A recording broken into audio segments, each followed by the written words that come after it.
औज़ुबिल्लाहि मिनश्शैतानिर्रजीम बिस्मिल्लाहिर्रहमानिर्रहीम। अब बात करते हैं बुर्ज दिल्लू यानी एक्वेरियस के बारे में कि इनका यकम से 10 अगस्त का यशर इल्म नजूम की रोशनी में क्या कुछ बयान करने जा रहा है। वो अफराद जो 20 जनवरी से 18 फरवरी की तारीख के दौरान पैदा हुए हैं वो बुर्ज दिल्लू के तहत आते हैं। इसके अलावा वो अफराद जिनको अपनी दुरुस्त तरीके पैदाइश का इल्म ना हो लेकिन उनके नाम का पहला हरफ सीन शीन स्वाद से डाल टे से शुरू हो रहा है तो वो अफराद भी बुर्ज दिल्लू यानी एक्वेरियस के तहत आते हैं। वो बुर्ज दिल्लू वाले अफराद जो बुरूने मुल्क जाने की ख्वाहिश रखते हैं, इस बारे में सोच रहे हैं या इमिग्रेशन के लिए अप्लाई करना चाहते हैं, इस अशरे की 7 अगस्त से जो वक़्त शुरू होने जा रहा है, इस वक़्त के दौरान अगर ये लोग कोशिश करते हैं, तो अल्लाह के फज़ल व करम से इन लोगों को कामयाबी मिलती हुई नज़र आ रही है। इसी तरह वो अफ़राद जो क़ुरानी मामलात या क़ानूनी मसाइल का शिकार हैं, इस अशरे के आखिरी याम से शुरू होने वाला वक़्त इनके भी मामलात में बेहतरी की निशानदेही कर रहा है। वो अफ़राद जो एक अच्छे और बेहतर रिश्ते की तलाश में, इनको चाहिए कि इस अशरे के वक़्त के दौरान ज़रूर कोशिश कीजिएगा। अल्लाह के फज़ल व करम से इन लोगों को एक अच्छा और बेहतर रिश्ता मिलता हुआ नज़र आ रहा है। इस अरसे के लिए ख़ुसूसी वज़ीफ़ा आप लोगों को बता रहा हूँ, वह सूरह नूह की आयत नंबर 11 और 12 21 मरतबा पढ़नी है आपने रोज़ाना और अपने मामलात में बेहतरी के लिए दुआ करनी है। इसके अलावा इस अशरे का सदका यही है कि आप किसी शख्स को कोई सड़क पार करवा दें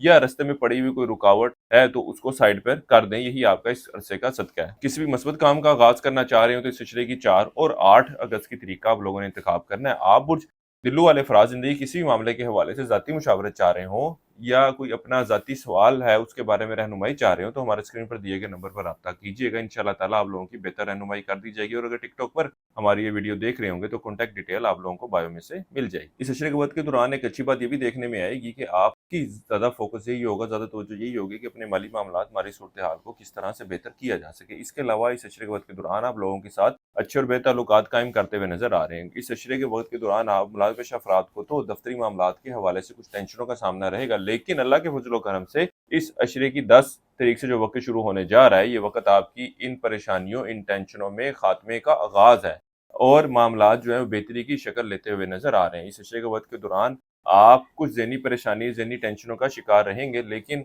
अल्लाह के फज़ल व करम से इस अशरे के आखिरी अय्याम से जो वक़्त शुरू हो रहा है, वो भी इन मामलात के हल होने की निशानदेही कर रहे हैं। वो अफराद जो इश्क व मोहब्बत के मामलात में इन्वॉल्व हैं, ये वक़्त इनके भी आपसी ताल्लुकात में कुछ ऊँच-नीच की निशानदेही करेगा।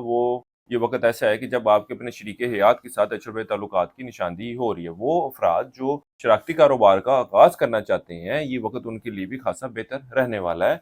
इसके अलावा ये वक़्त ऐसा है कि जब आप अंदरूनी सफ़र के लिए जाते नज़र आ रहे हैं, छोटे बहन-भाइयों, रिश्तेदारों से मेल मुलाकात के लिए जाते हुए नज़र आ रहे हैं। इसके साथ ही साथ इस अशरे के दरमियानी और आखिरी अय्याम के वक़्त के दौरान आप अपने घरेलू मामलात की तरफ ख़ासी तवज्जो देते नज़र आते हैं। उम्र में बड़े लोगों के साथ ताल्लुकात में बेहतरी लाते हुए नज़र आते हैं। ननिहाली रिश्तेदारों से मेल मुलाकात करते नज़र आते हैं। वालिदा की विरासत में से कोई हिस्सा है तो वो भी तो इन मामलात के हवाले से इस वक़्त के दौरान बात करना यानी कि 5 से 10 अगस्त के दौरान तो आप लोगों के लिए ख़ासा बेहतर नताइज लेकर आएगा।